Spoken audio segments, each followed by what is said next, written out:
Self love सुनने में ही कैसा ओछा सा शब्द लगता है, जैसे फिल्म के किसी नेगेटिव कैरेक्टर से संबंधित हो, लेकिन ऐसा है नहीं। चलिए आज तोड़ते हैं ऐसी ही कुछ और मिथ्याएं आत्म प्रेम के बारे में। नमस्कार, खुशामदीद एंड वेलकम टू बातचीत विद रोशनी। मैं हूँ आपकी दोस्त रोशनी और इस बार बिना ज़्यादा देर किए मैं पहुँच गई हूँ फिर आपसे मिलने। और आज जिस मौजू पे हम लोग चर्चा करने वाले हैं वो हमारी सामाजिक नियमों और नीतियों की मेड़ पर बैठा हुआ सा है। कहने का मतलब ये है कि ये एक ऐसा विषय है जो आजकल बहुत चर्चा में है, खासकर युवा पीढ़ी में, और कुछ हद तक मध्यम आयु वर्गीय पीढ़ी की नज़र में भी आकर ठहर सा गया है, जिसका नाम है सेल्फ लव। आज डालते हैं कुछ रोशनी इसी विषय वस्तु के ऊपर। कहाँ से आया ये टॉपिक मेरे सामने? 100 अंक के इस सवाल का जवाब हम सब जानते हैं, फिर वही सोशल मीडिया के पन्नों पर।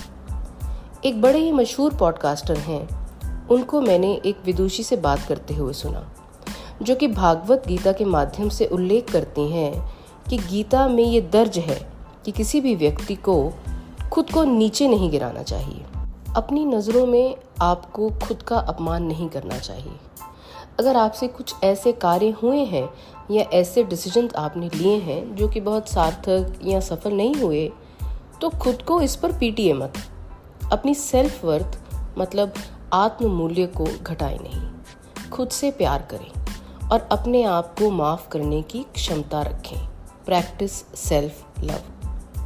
श्रोताओ, आप मेरा विश्वास करिएगा, ये सुनकर मुझे अपने कानों पर यकीन नहीं हुआ। मैंने इस रील को एक बार नहीं, दोबारा फिर तिबारा देखा, क्योंकि उन महिला ने 2-3 बार इस शब्द का प्रयोग किया, सेल्फ लव। और मेरे सिद्धांतवादी रूढ़िवादी मन को ये स्वीकारना कि वास्तव में ये गीता में लिखा है, अकल्पनीय था। 2-4 मिनट मैंने अपने आप को स्थिर करने में लगाए और सोचा कि चलो इस टॉपिक के बारे में, जिसका कि हमारे जीवन की व्यवस्था में अस्तित्व ही नहीं है, लेकिन जिसका जिक्र भगवत गीता में है, गलत कैसे हो सकता है। इस विषय वस्तु के बारे में थोड़ी और जानकारी जुटाई जाए। ईमानदारी से बता रही हूँ कि अगर इस टॉपिक में गीता का हवाला ना दिया गया होता तो मैं इसे कदापि गंभीरता से ना ले पाती।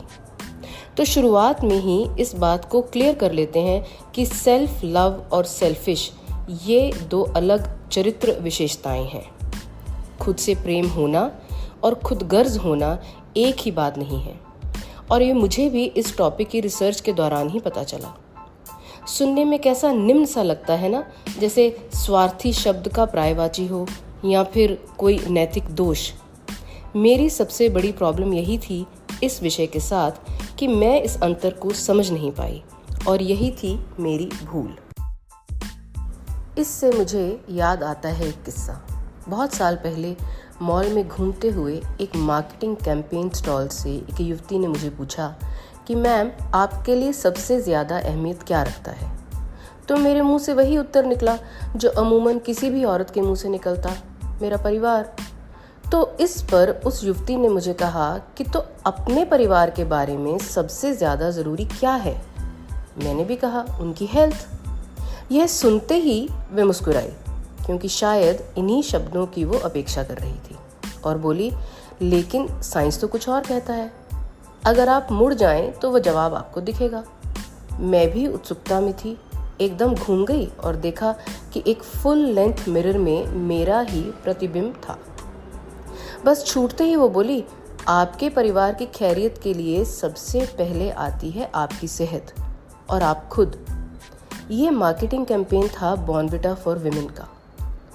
उसके कहने का बड़ा सीधा सा मतलब था कि इन सब रिश्तों को प्यार करने से पहले खुद को प्यार करो। एकदम से भौचक्की सी रह गई मैं।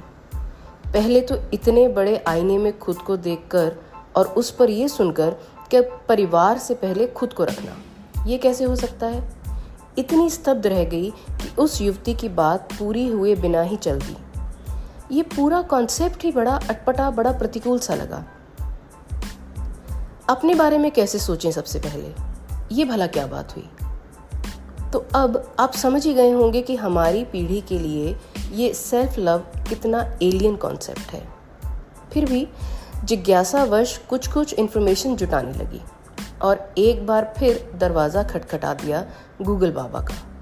बड़ी सिंपल सी जानकारी उभर कर स्क्रीन पर आई कि आप अपना ध्यान रखिए, खुद की फिक्र करिए, लोगों के नकारात्मक व्यवहार को गंभीरता से ना लीजिए। इसके अतिरिक्त एक बात जिसने मुझे प्रभावित किया वो थी कि खुद को जैसे आप हैं शारीरिक और भावनात्मक रूप से उसे स्वीकार कीजिए। आप जैसे दिखते हैं, जैसा महसूस करते हैं, उसे नकारिए नहीं। अपनी सेहत का ध्यान रखिए, अपनी भावनाओं को दबाने की जगह उन्हें मैनेज करना सीखिए। ये बात तो ठीक ही कही गूगल बाबा ने, उन्हीं बॉर्नविटा फॉर वुमेन वाली युवती की तरह कि आप ही नहीं स्वस्थ होंगे तो अपने दायित्व का निर्वाह कैसे करेंगे। और ये बात भी अब तो मान ही ली गई है कि महिलाएं एकाधिक आहार उठाती हैं, तो थोड़ी बहुत सेल्फ लव तो जायज़ है। अनेकों आर्टिकल्स पढ़ने के बाद यही लगा कि ज़रूरत है खुद को थोड़ी सी ढील देने की, थोड़ा सा अपने प्रति जागरूक होने की, अपनी भावनाओं को वैध समझने की, और सबसे जटिल अपने प्रति थोड़ी उदारता, थोड़ा स्नेह दिखाने की। और पहला सही कदम आपके प्रति होगा ओवर थिंकिंग को छोड़ना। मत सोचिए उसके बारे में जो दिखाई ना दे रहा, सुनाई नहीं दे रहा, काल्पनिक है। वो सुख दुख, वो ग्लानि जो हमारे मन की ही उपज है, इन सब से पीछा छूटते ही आप खुद से प्यार करने लगेंगे। कहने को आप ये कह सकते हैं कि ये सब आजकल फैशन में है, ट्रेंडिंग है। ये सब तो आने जाने वाले किस्से हैं। हो सकता है ऐसे ही हो, लेकिन एक आध कुछ सब्जेक्ट्स ऐसे होते हैं जो आपको बाध्य कर देते हैं एक पल रुक कर, थम कर, पुनः दृष्टि डालने के लिए, और फिर कभी कभार इन्हीं आदतों और धारणाओं को संशोधित करने के लिए। और सबसे बड़ी तसल्ली मेरे नाजुक दिल को ये है कि इसके बारे में तो भागवत गीता में लिखा है, तो ये गलत कैसे हो सकता है? हो ही नहीं सकता। क्यों? लेकिन मैंने ध्यान ही नहीं दिया।